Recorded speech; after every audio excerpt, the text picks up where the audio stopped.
and welcome to Sifting for Soul. I'm Brandon, and if you're new here, it's really great to see you. Even if you're not new here, it is wonderful to see you. In this episode, really exciting, I'm going to take you with me to Rome. And in Rome, I want you to come with me, and we're going to explore together different icons, and it actually hurts my face just a little bit to keep it like this, so I'm gonna stop. Wow. Yeah, if you couldn't understand that, which is totally understandable, I'm gonna take you with me to Rome. Why? Because I like you, and I don't want to give you like the R. Kelly creepy feels, but I kind of think you like me too. And we're going to have a nice time. And so one of the things that you're going to see is how I go about shooting an icon. There are two things you'll need to remember.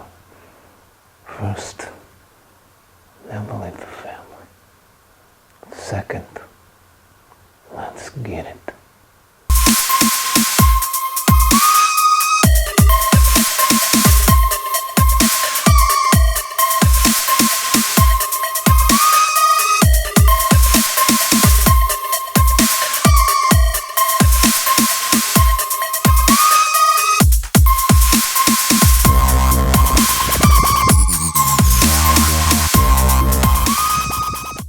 I've always wanted to see the Colosseum. I've been to Italy quite a few times, have spent quite a bit of time there, have been mistaken for Italian quite a few times, and really enjoy Italy, but had never been to Rome, which seems wrong. It's like going to New York and never seeing the Statue of Liberty.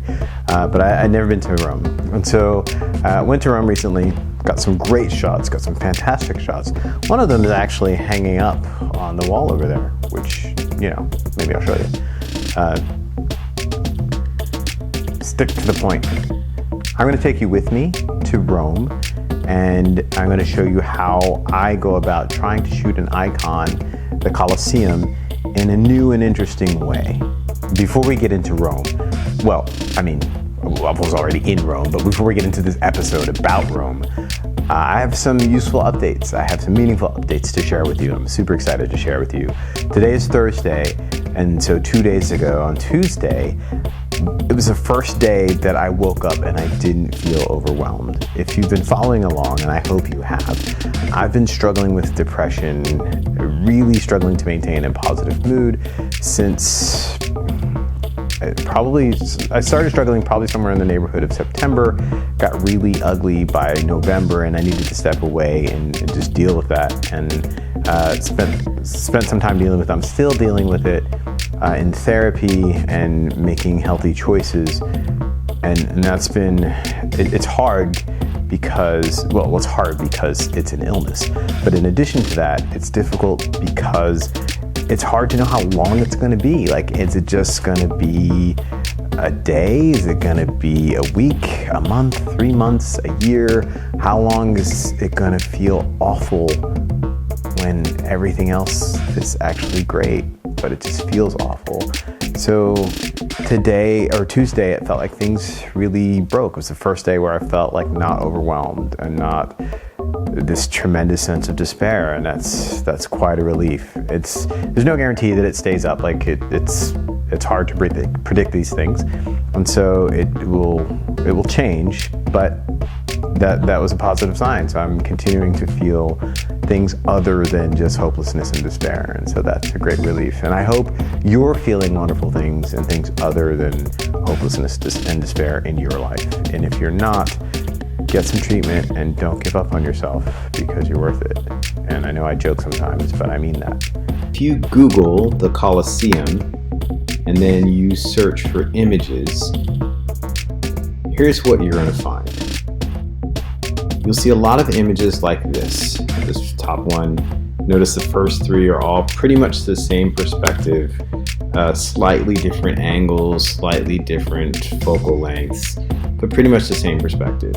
You'll see quite a few images from this perspective. You'll see quite a few images looking at the inside, You'll see different times of day, but quite a few images from the same perspective. This is the challenge with things that are iconic. As you go to take pictures of them, it's hard to be creative, it's hard to be original, it's hard to be interesting. You end up with lots of images that look like lots of images people have already seen. That's okay sometimes. For me, I always wanted to see the Colosseum, and there was a part of me who never thought I would ever see something like this. And so just taking a picture, being overwhelmed by the moment as soon as I see the thing is the first thing that pops into my head. But then after that novelty wears off and my creativity starts coming out and I move around a little bit, I'm able to come up with some interesting perspectives and things that maybe you don't see on the first page of Google. It can be quite difficult to be original for a thing like this, but it doesn't mean you can't be original. It just means you have to try harder, you have to move around, you have to think differently and use other components of photography, like leading lines and such. So we're out here in Rome, as you do, on a Saturday. If you can look in front of me, we have the Colosseum.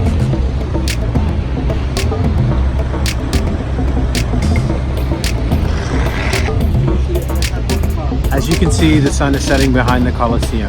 We still have some cars and things like that underway, but with the sun setting, that means the light's going out of the sky. When the light's going out of the sky, that means we can do a longer exposure. I took a couple shots where the light is right now with my circular polarizer on. That takes 2 stops of light out of the equation. It's giving me a shutter speed of about a half of a second. So I use a bit of HDR to recover, to keep from blowing out my highlights and to expose in the shadow, so I get lots of detail with a high resolution camera. And these images are quite respectable. However, I really want to smooth out the motion, so I'm getting a little bit of it in the cars closer to the Colosseum.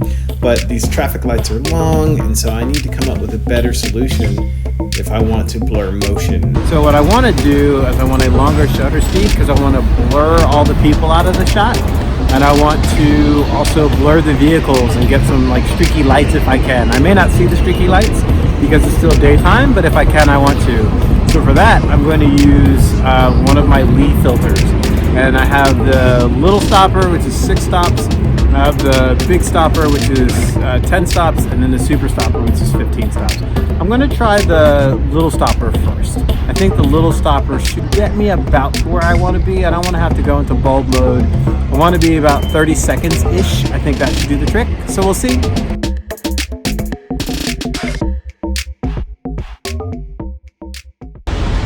So I've got my little stopper on. That should give me 6 stops of light.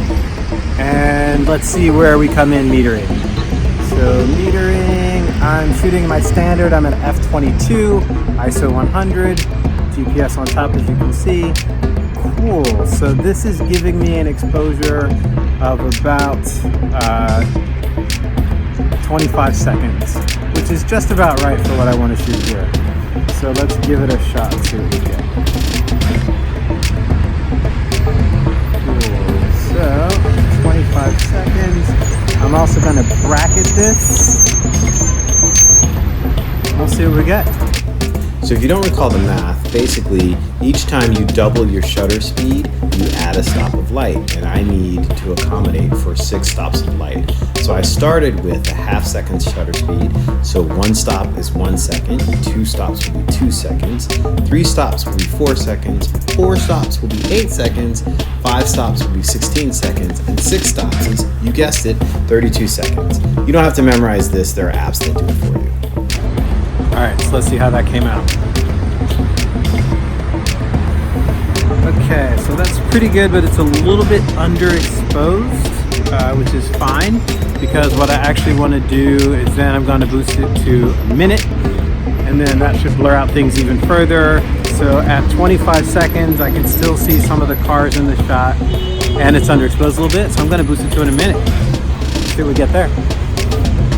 One of the things that's really great about this particular shot is that everybody shoots the Colosseum from the other side, because when you're new and you don't know any better, you come up to the front entry and you're really just sort of herded into where all the other people are. But if you look around here, you see there's very few people around here. It's gorgeous light in the sky. gorgeous light peeking through the arches in the Colosseum. And so this side I prefer, it's much better. But lots of people won't see it because they just sort of go where the herds are. It can be really difficult to shoot something like this because it's been shot a million times. So you have to try to find a new way to think about it, a new way to look at it. That's what I'm working on. One of the reasons I don't go into bulb mode is because I'll have to use the live timer. It's not a huge deal, but it's a little bit easier to just sort of dial it in without going into the menu settings. I suppose I could set up a custom function. It's actually not a bad idea. I should set up a custom function if possible to allow me to quickly get to the bulb timer so I don't have to navigate through the menu. I already have it saved in my favorites in the menu, but it would be a little nicer to just have it in a custom setting. But so I have it, I set the timer for 1.5 minutes because I think I'm about a stop underexposed, maybe a little bit more. So I set it for 1.5 minutes. It was at 30 seconds, still at f22, still at ISO 100. 1.5 minutes should give me a nice blur. The lights here are a little long, and so the cars are sitting here in my shot. So maybe 1.5 minutes won't be long enough, we'll see.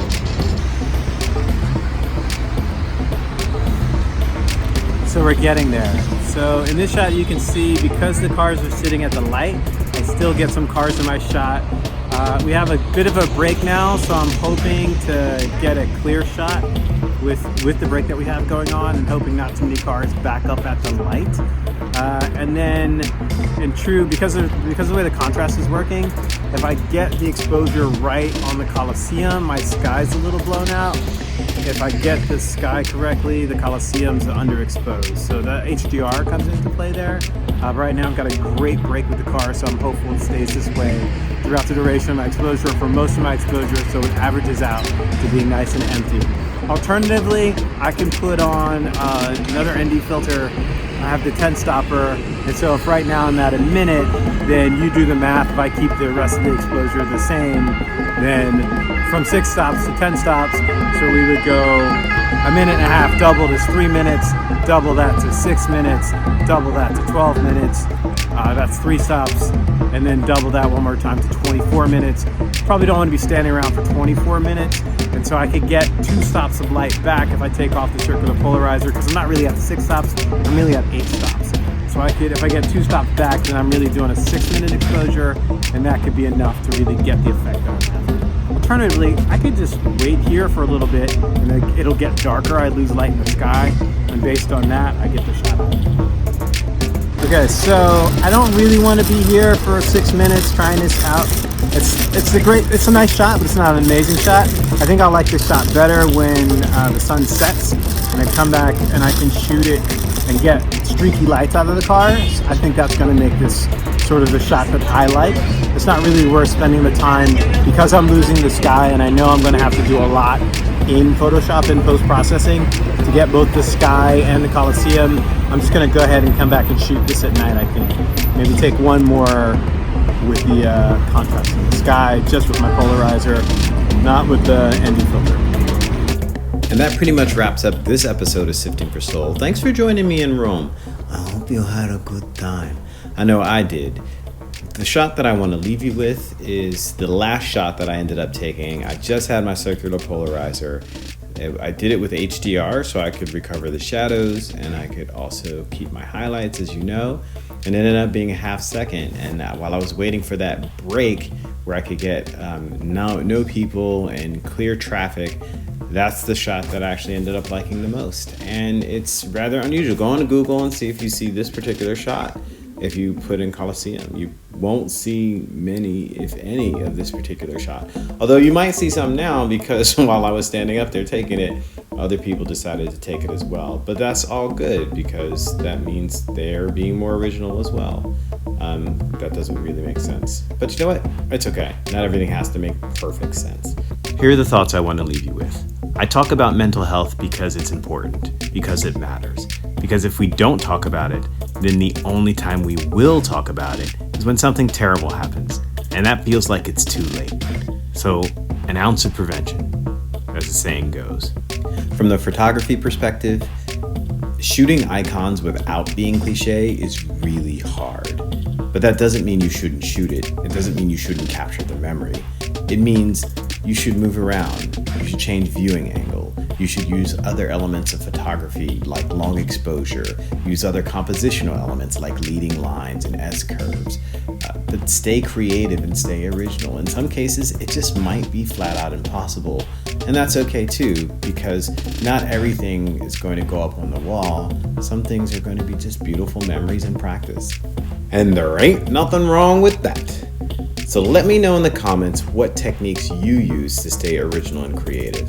And remember, if this episode helped you think, helped you feel, just you watched it and you got something from it, consider subscribing, consider liking, share it with somebody that you think might also get something from it. Even if it's just to make fun of my hair. I don't care, I ain't scared of you. Have an excellent day life.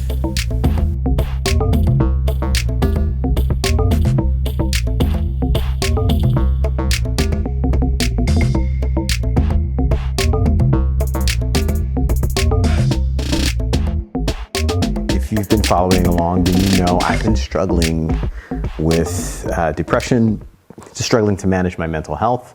Why do I always have to burp when I do this? Excuse me. I'm gonna cut that, don't worry. This is a private moment between me and the camera.